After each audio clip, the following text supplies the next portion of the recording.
We've been coming to Israel since, both of us together, since the 80s. We've brought thousands of people here. So being in this country is not new. It's like coming home.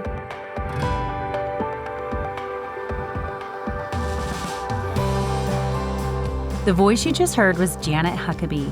She is a longtime volunteer with the ministry. And she picked up her life and moved to Israel in April of this year when her husband, Mike Huckabee, was appointed as the United States ambassador to Israel. It wasn't a move that they were expecting, but now she sees how God has prepared them in advance for this job. Welcome back to another episode of On the Ground with Samaritan's Purse, where we take you to the front lines and behind the scenes of our work around the world. I'm your host, Christy Graham, and before jumping into this week's episode with Janet, I wanted to give you an update of our ongoing relief efforts in the Middle East, something that Janet has been a part of. Samaritan's Purse has been on the ground working in Gaza and Israel since fighting broke out in October of 2023. We have over 100 partners across both sides of the war. We've been able to distribute thousands of hygiene kits, food vouchers, and essential supplies to families in need. And so far, we've given 22 ambulances to Israel's National Emergency Medical Service. We wanted to replace those that were destroyed during the attacks. And we're continuing to send relief flights to the Middle East, loaded with cargo and supplemental food packets for starving, suffering people in Gaza. Janet has served with Samaritan's Purse and our U.S. disaster relief teams countless of times over the years. But now she's able to serve in this new capacity with her personal life, and she's had the privilege of seeing how Samaritan's Purse works on the international scale. I can't wait for you to hear her describe the biggest leap of faith in her 70 years of life. Thank you again for being willing to share. I know you've seen so many things on the front lines of Samaritan's Purse over the years, and so I'm grateful to be able to share this with our audience. So first, so many know, your family publicly, but personally, I just want to dive into what God has allowed you to witness over the years.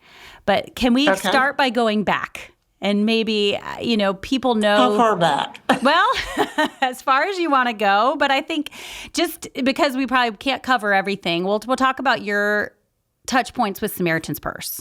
And I think, with what your husband has done over the years and what you've done in your communities, you didn't need to volunteer or say yes to an additional opportunity of service through Samaritan's Purse. But maybe can you start with how and why did you first get involved with Samaritan's Purse? Absolutely. First, as a Christian and working in church work, you always have a tendency to volunteer for different things anyway, whether it's to, teach teenagers in the youth group or keep the nursery. I think that starts your volunteer work. Now, if we fast forward to Samaritan's Purse, I can say that Franklin Graham was on my husband's TV show talking about Samaritan's Purse. And I told Mike, I said, I want to do that. And before I knew it, Luther Harrison was calling me and saying, would you like to go to the Bahamas to, I think it was Doreen or Dora or whatever hurricane it was, I can't remember. But I said, sure. So I went to the Bahamas. I texted Mike back. Internet didn't work, but texts would go through. And I said, it's hot. I'm sleeping in a room with 6 women. We're standing in line for every meal. We're dealing with nasty, moldy, trashy stuff. And that was my first trip. But I couldn't wait to sign up for the next time and the next time, and the next time. So Samaritan's Purse has kind of given me, I don't want to say it, a job, because that's not it, but an outlet. And for me, it's therapy. When I go do a deployment, I may be helping someone else, but for me in my life, it's therapy. And it just gives me pleasure to be able to, do whatever it is I'm doing at the time, whether it's a flood or a hurricane or tornado or whatever. And once you become a member of the Samaritan's Purse family, which usually you do on your first deployment, you want to go back. You want to help. You want to give, and that's full circle for Samaritan's Purse, is to watch that. That is awesome. And I think, and I'm sure even your life today, I wonder, you probably never would have planned the life that the Lord's called you and your husband to, and the roles and the experiences that you've had. But I know in my life, the Lord prepares you for the next yes. How did the Lord prepare you for this season, this chapter? And I love how you said that it's therapy to serve and to go into hard situations. That's therapy to you. But I think it's because you've done hard things for so long, and he's prepared you in advance for what he's called you today. If I look at Mike and where he is today, and honestly, at my age of 70, I'd never really thought about moving to a foreign country and starting over, because that's basically what we've done. And that was like, what? We're going to do what? And you ask yourself, why are we doing this? But you look, it was an easy thing, because when I look at Mike's life, the first time he came to Israel was when he was 17. And this is really full circle for him. President Trump could have asked him to do a lot of things, and he'd have probably said no. But when he said, would you be ambassador to Israel, he had nothing else to say but yes. It completely makes sense if you look at our whole life as a whole. We've been coming to Israel since, both of us together, since the 80s. We've brought thousands of people here. So being in this country is not new. It's like coming home. Of course, I didn't expect to be in the middle of a war, and there's a few things that kind of snuck up and I wasn't quite ready for. But living in this lifestyle, I think being a governor's wife prepared me very well. A few things like, diving into a bomb shelter every, a few hours during the night is a little different, but can be managed perfectly. And so I just feel like everything we've done, Mike says, what do you think? I said, it's really up to you. If you want to do it, let's do it. And he said, but it means move. I said, so be it. Everybody that says, aren't you scared? I said, no. And they said, well, what if something happens? I said, I'm closer to heaven. God is using, especially Mike. I kind of tell people I hang on for the ride, and I'm just there. I just hang on for the ride. But I just think it's a perfect place to be right now. And everything here doesn't make sense. The things that happen, people don't understand, and it's complicated. It's very complicated. And Mike has a tendency to make complicated things easy enough for a child to understand. And so he's perfect for that. And we just have to wait and see what, God wants to do with Gaza as a whole. Well, thank you for saying yes. And I know you do so much. He couldn't do what he does without you. And I know you know that. And you are such a pivotal and instrumental role in his leadership and what he does. And I know you're a team.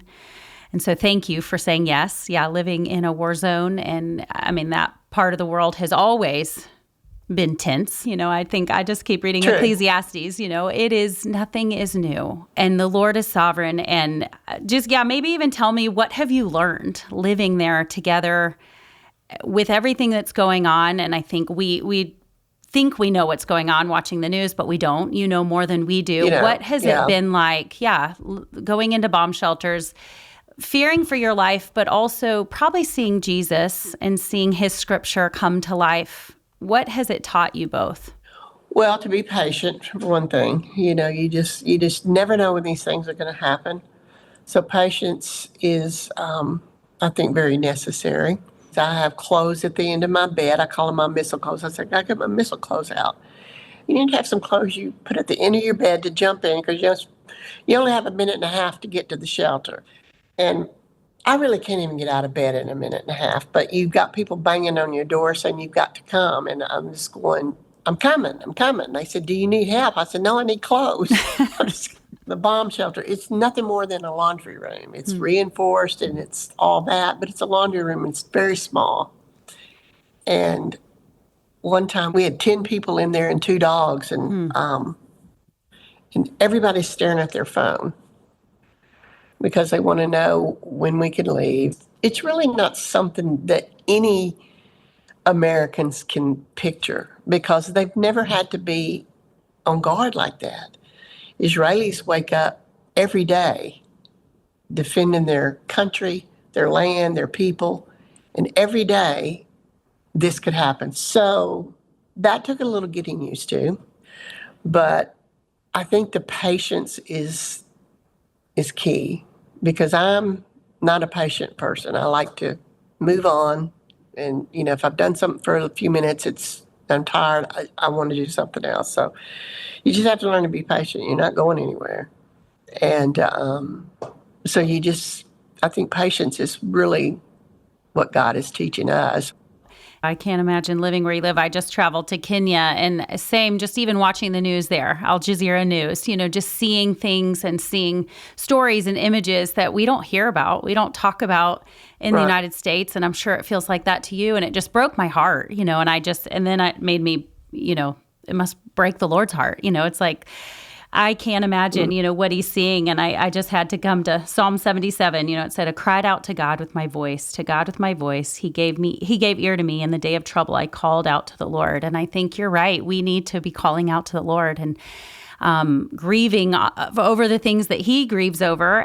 But then we come back and remember, they end with what God did, how he parted the seas. And, we now have the cross. We have what he's done, and we can come back to that when we are grieved and unable to move. And I think you're right. And this is even a good example, just listening, the importance of praying and serving and saying yes whenever we can. But even just come back to the early days when you got involved with Samaritan's Purse and, you became a site leadership team member. You stepped up into leadership and you kept saying yes and you kept coming back. And I know you probably didn't have excess time, yet you made it a priority. And I recently heard you say, one of your loves is working with Samaritan's Purse. And I love that God has broken your heart by doing hard things and seeing people suffering. He has done something in you and allowed you to serve. So maybe can you talk about that and the experiences that you've had serving and leading in hard times? One of the first times I went, it was in Louisiana, and I'm from Louisiana. They asked me to go to one little town, and I said, I'm not going to say no, but I would like to go to Lake Charles. I said, I'm from there. I think it would mean so much more to me if I could go and help there. But if you don't have room, I get it. I'll go to wherever they wanted me to go. And she gets back to me and says, oh, we can send you to Lake Charles. I said, perfect. So I go to Lake Charles, and I'm paired up with a woman to do assessing, which for me was new. And so you go to wherever the homeowner is that wants help, and you assess what their issues are to see what we can and can't do, and what equipment we may or may not need. And I'm sitting here taking notes on the tragedy. And the next thing I know, she was sharing Jesus with this homeowner. And I was just going, I thought we were talking about moving this tree. And it was amazing to me that she could move so quickly into sharing Christ. And I said, man, I am not there. I don't know how you do that so fast, and I can't do that. But then I found when I wasn't there with her, and she was my greatest teacher on how to do sharing and assessing and everything, I found it very interesting that I was able to do that without her. And it was only because I watched her do it. It's just how easy sometimes it is to share when people are just devastated and they don't know what to do but listen. And we talked about how you've been involved with North American ministry. You've served domestically and responded in the United States, but now you are getting to serve with Samaritan's Purse in Israel, passing out vouchers, and you've been able to see the international project side. So maybe can you talk about that? What has it been like to link arms with Samaritan's Purse in yet another country and another place? Well, I tell you what, when I first found out I was coming over here, Franklin Graham sent Mike a congratulatory, email, and was saying, that's great. I think it's wonderful you're going. Yeah, yeah, yeah. And he says, and tell Janet we have an office in Israel. So that was comforting to me. And I thought, oh, great, I can do some more Samaritan's Purse. So when I first linked up with Samaritan's Purse here, but Franklin came over to dedicate an armored ambulance. And then I said, now tell me who I need to contact to get involved. And of course, they gave me John Siltman. Yep, the Siltman's country name. director. And so I went and I met his daughter. We got the vouchers handed out, which was so different from what I'm used to doing. We're used to digging up trash or, cleaning out floods. And so handing out vouchers was, in my book, simple. Maybe that's why I'm here, is to learn not taking out trees, but maybe I'm learning to give out food. So I'm going to have to see. I'll have to see what I can get into, and I'm looking forward to doing that. And as you mentioned too, you're suffering with the people. You are living life that they have always lived, as you said. I mean, they've always lived on guard, and they've always lived looking, around and having to protect themselves. Everyone serves in the military there. I mean, they just live a different life than we do here. They do. And I'm sure it just has changed you. But yeah, maybe can you tell, because even people listening, handing out vouchers and what we've tried to do on both sides of the conflict, we are trying to help everyone. And I'm sure it's hard to watch people suffering. But can you share maybe how you've seen it help people and change lives? It's hard to see direct change, but where we really see it and feel it the most is when you're talking with hostage families. That breaks my heart. When I first got here, we came in April. Passover weekend was very interesting. We went to Easter sunrise service at the Garden Tomb. I've never done that, and that was amazing. And then in my mind, there was something that I wanted to do, and it was climb Masada, which makes no sense because I can barely walk on a flat surface. So climbing anything is just crazy. Now, there's nothing that says I needed to do that. But to me, it started as a mission. It was a mission for me because, and I was doing it, I felt like, for the hostages. They're underground, and I wanted to climb to the mountain. But I took with me bios of all the remaining hostages, and at the time there were 26 that were still alive. And every time I would take a break, which is quite often, I'd say, I just need a rest. So I would read a bio of each person. I just make everybody sit, and we'd read a bio. And I said, let's remember. And then we'd climb some more, and I'd stop and read. And I read all 26 bios. And I had to get to the top so I could finish reading and pray for all the hostages. So we just prayed there and, for all the hostages. And then we came down. How do you pray? Because again, your heart has been broken for the things that break the heart of Jesus, and you've seen heartache and hurt up close. So how would you encourage people to pray? Pray, obviously, for the peace of Israel, which may never come until Jesus comes back. But you still have to pray that the people in authority, the people that are in negotiations, the people that are in government with specific roles, that they get clarity on how to handle a very, very complicated situation. A lot of ambassadorships are ceremonial only. You just go, you cut a ribbon, you say hi to these people, and you move. Here, it's a working embassy that works hard, and they have to do things in a different way because it's just a whole different situation. So I'd ask those same people who are praying for where they can fit in Samaritan's Purse to pray for this country and the people of Israel, because they too have to see God. It's not just me. Mike's first Christian to be an ambassador to Israel. Usually it's a Jewish person. So when he says things, the Jewish people go, he didn't have to say that about our country. He didn't have to say that about our people. But he says it because he believes it. And he says it from the heart. So it's an easy thing for him to talk about his love for these people in this country, in this land. And this is the land of the Jewish people. I mean, that's just a given. There's no way you can, you can't deny it.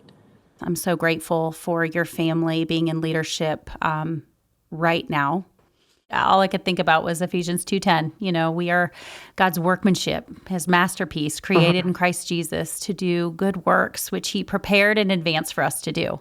And I love how you said that, pray that that you would be willing. We need to first ask God.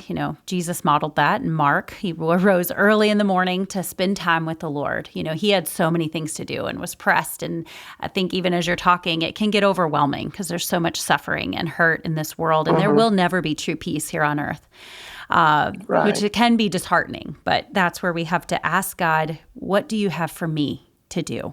The body of Christ, there's so many different body parts and so many different, there is. That I think we sometimes negate our, importance or what we're doing. It's not important, and even as you were talking, it allows us to pray even for you and your husband. I mean, I keep saying for such a time as this, which is of course from Esther, when she went before the king with such a, difficult, and she needed that discernment from the Lord. She went and prayed, and the timing was everything. And as you said, even every meeting, we need to pray for your husband just for wisdom and just discernment from the Lord, because we can't do this in our own strength. And so I think, I just was reminded, just the importance of interceding and allowing God to work in the people that he's called for such a time as this. And everybody's not meant to do everything. That's good. I think a lot of people say, "Oh, I just couldn't do what you're doing." Well, you probably could, but your spirit may be different than mine. Mike does incredible things. Most people can't do what he does. I couldn't do what he does, but he's not going to do what I do either. And so, Mike has a voice, and I think it's important that people listen to it. I'm not as patient as he is. I'm not diplomatic like he is. I know sometimes we'll go to bed at night and I said, "Why didn't you just tell him this?" It's very harsh. And he said, "You can't do that." I said, "Well, that's why you're the ambassador and I'm not." So I can't do it. And so everybody's got a different role. So everybody plays a part because we all have different parts of the Christian body that we have to work with, And so it's different, but to me, it's an adventure. I think sometimes going through suffering and hardships, and you're doing it in the region of the world that the Bible was written, you're getting to walk it out, live it out, but also suffer with the people. I know I can't even imagine what God's doing in your life personally, and you're getting to witness. I'm sure it makes the Bible come to life. You read it in black and white your whole life, but now you see it in color. Yes, exactly. We've only been here 4 months, but it seems like we've been here forever. I'm sure it feels like a lifetime. I know. It just seems like it's just been 4 months. And I said, it's been 4 months. Wow. But it'll go fast. It'll go too fast. I love that Janet reminds us to continue serving, keep looking, and adjusting to what God is asking us to do each and every day. After talking to her, both she and her husband have done so much for our country and for the Lord. And it would be so easy to just sit back, retire, and relax. But I love the way that they are continually serving, stretching themselves, moving across the world to serve in the Middle East in a time of war. And they reminded me of the parable of the talents, where the man, he gives his servants a different amount of talents, and each of them did something different with them. And one of them buried the talents and got in a lot of trouble for sitting on them and bearing them. And I just realized that to whom much is given, much is required. When God gives you talents, gives you a platform, and asks you to do things, you're going to be missing out if you bury them under the ground. And I love verse 21 of Matthew 25. It says, "His master said to him, 'Well done, good and faithful servant. You were faithful over a few things. I will put you in charge of many things. Share your master's joy.'" And that was the one that earned 5 more talents. He did the most with them. And I just love that. Share your master's joy. And that's how it is. We get to share God's joy. He allows us to be a part of his work. He doesn't need us, but he allows us to be a part of it. And so I encourage you to ask God, am I bearing talents? Am I bearing gifts and not stewarding things well? How can I do more for the kingdom? And again, I want you to continue after hearing Janet talk about living in Israel. I know it helped me to pray more specifically. I want you to pray for the Middle East, pray for people that are suffering, and pray that we can continue to help people physically as quickly as possible. Pray for our staff as they work to meet physical needs and to bring hope to everyone who needs it. Thank you so much for listening. I hope you have a great week.